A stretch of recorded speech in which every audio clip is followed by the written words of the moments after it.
దేవుని ఘనమైన శ్రేష్టమైన నామునకు మహిమ కలుగును గాక.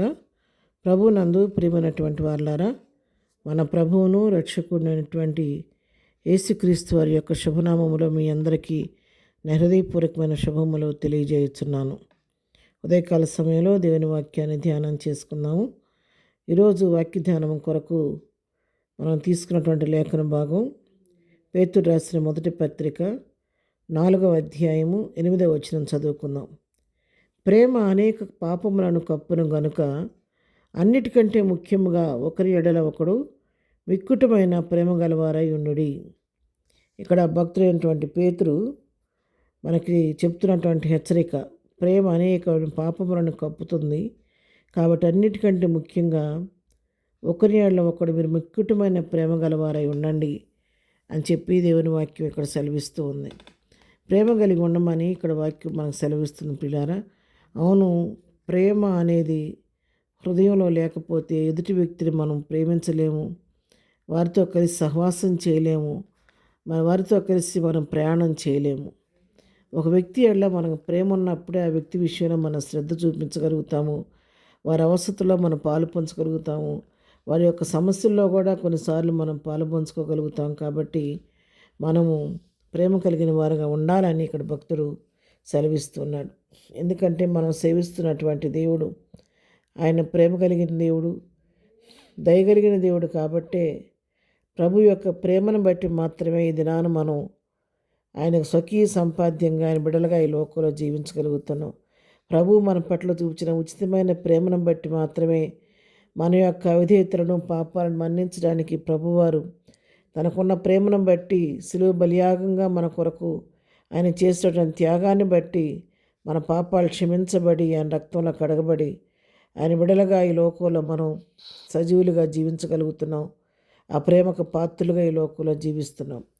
ఆ ప్రేమ అనేది ప్రభువులో లేకపోతే, ఆ ప్రేమను మన ఏళ్ళ ప్రభు కనపరచకపోతే మనం పాపంలో నశించిపోవలసిన వారం. మనం అన్న పాపం నశించిపోకుండా ఎంతవరకు ఇంకా క్షేమంగా ఉండగలుగుతున్నామంటే ప్రభు ఇచ్చిన విమోచన బట్టి మాత్రమే ఈ విధంగా మనం జీవించగలుగుతున్నాం. యోహాను రాసిన మొదటి పత్రిక 4వ అధ్యాయం 8వ వచనం కూడా మనం చదువుకుంటే, దేవుడు ప్రేమాస్వరూపి, ప్రేమ లేనివాడు దేవుని ఎరుగడు.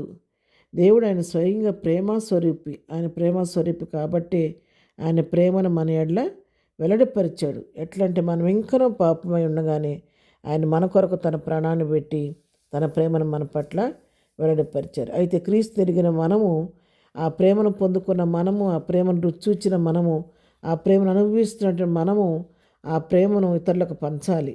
ఒకవేళ ఆ ప్రేమను ఇతరులకు మనం కనపరచలేకపోతే మనం ప్రేమ లేని దేవుని ఎరుగని వారిగా మనం ఉంటామని చెప్పని దేవుని వాక్యం ఇక్కడ సెలవిస్తూ ఉంది.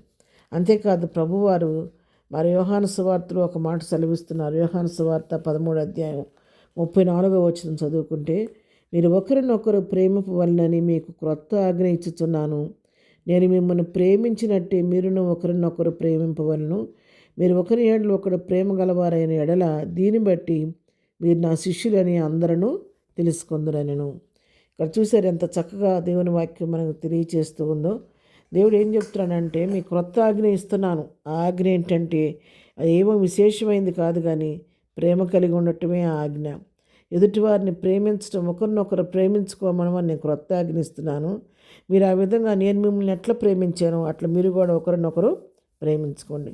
మీరు అట్లా ఒకరినొకరు మీరు ప్రేమించుకుంటూ ప్రేమ గలవారుగా ఉంటే మిమ్మల్ని చూచిన వారు అనుకుంటారు, నిజంగా వీళ్ళు దేవుని శిష్యులు, దేవుని బిడలు అని చెప్పని. మీరు చూపించే ప్రేమను బట్టి ఇతరులు కూడా తెలుసుకుంటారు. కాబట్టి ప్రేమ కలిగి ఉండమని చెప్పి ఇక్కడ దేవుని వాక్యం మనకు సెలవిస్తుంది. కాబట్టి మరి ఆ ప్రేమ అనేది అతి ప్రాముఖ్యమైనది పిల్లారా మన జీవితాల్లో. మరి ప్రేమ అందుకే మరి కొరింథీయులకు రాసిన మొదటి పత్రిక 14వ వచనం మొదటి వచనం చదువుకుంటే, ప్రేమ కలిగి ఉండటకు ప్రయాసపడుడి అన్న. ప్రేమ కలిగి ఉండటానికి ప్రయాసపడు. ఒకవేళ మన హృదయంలో ఆ ప్రేమ స్వభావం లేకపోతే దాన్ని సంపాదించడానికి ప్రయాసపడాలి. ఆ ప్రేమను నాకు దయచే ప్రభు అని ప్రభు సహాయం తీసుకోవాలి. ఎదుటివారిని ప్రేమించే మనసు నాకు ఇవ్వయ్యా అని ప్రభువుని అడిగి ఆ ప్రేమను మనం తీసుకోవాలి, నేర్చుకోవాలి, అలవర్చుకోవాలి. మొదటి కొరింథీ పత్రిక 13వ అధ్యాయం అంతా మనం చదువుకుంటే ప్రేమను గురించి అనేక విషయాలు ఇక్కడ రాయబడి ఉన్నాయి అన్నమాట. ప్రేమ ఎలా ఉంటుందంటే, అది ప్రేమ ఎప్పుడు కూడా మత్సరపడదు, డంబంగా ప్రవర్తింపదు, అది ఉప్పొంగదు, ఇతరులను అమర్యాదగా మాట్లాడదు, అమర్యాదగా నడవదు. పైగా ప్రేమ దీర్ఘశాంతం కలిగి ఉంటుందంట. ఎదుటివారి విషయంలో సహించే స్వభావాన్ని కలిగి ప్రేమ ఉంటుంది. ఆ ప్రేమ శాశ్వత కాలం ఉండేది. కాబట్టి ప్రేమ మనం అందరం కూడా అలవర్చుకోవాలి. ఆ ప్రేమ కలిగి జీవించడం నేర్చుకోవాలి. మరి 13 చివరిలో 13వ వచనం చదివితే, కాగా విశ్వాసము, నిరీక్షణ, ప్రేమ ఈ మూడును నిలుచును, వీటిలో శ్రేష్టమైనది ప్రేమయు.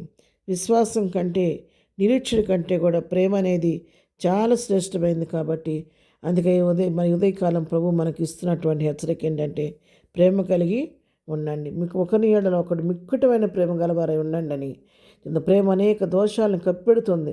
ప్రేమ లేకపోతే చేసే ప్రతి పని మనకు తప్పుగా అనిపిస్తుంది. ఎదుటి వ్యక్తి ఎప్పుడైతే మన హృదయంలో ప్రేమ ఉంటుంది ఎదుటి వ్యక్తి మీద, ఆ వ్యక్తిని చూసినప్పుడు అతని మీద ప్రేమ, జాలి పొరపాట్లు ఉన్నా కూడా మనం వాటిని పట్టించుకోకుండా వాటిని తోసేసుకొని ప్రేమిస్తూ ఉంటాం అన్నమాట.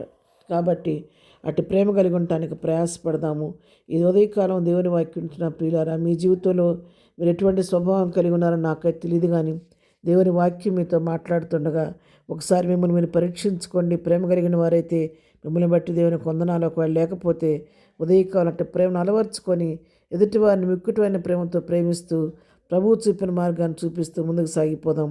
అలాంటి కృపా ధన్యత ప్రభు మనకందరికీ దయచేయను గాక. ఆమెన్. ప్రార్థన చేసుకుందాం. ప్రేమ కలిగిన తండ్రి, నువ్వు ప్రేమ కలిగిన దేవుడు కాబట్టి అట్టి ప్రేమను మా జీవితాలు అలవర్చండి నాయన. మేము కూడా నువ్వు చూపిన ప్రేమను లోకానికి చూపిస్తూ మాదిరికరమైన జీవితాలు జీవించే కృప మాకు దయచేయండి. ఈ దినమంతా నీ కృపాక్షేమాలు మాకు తోడుగా ఉంచండి. మా ప్రయాణాల్లో తోడుగుండండి. మా పనిపాట్లు మీరు తోడుగుండండి.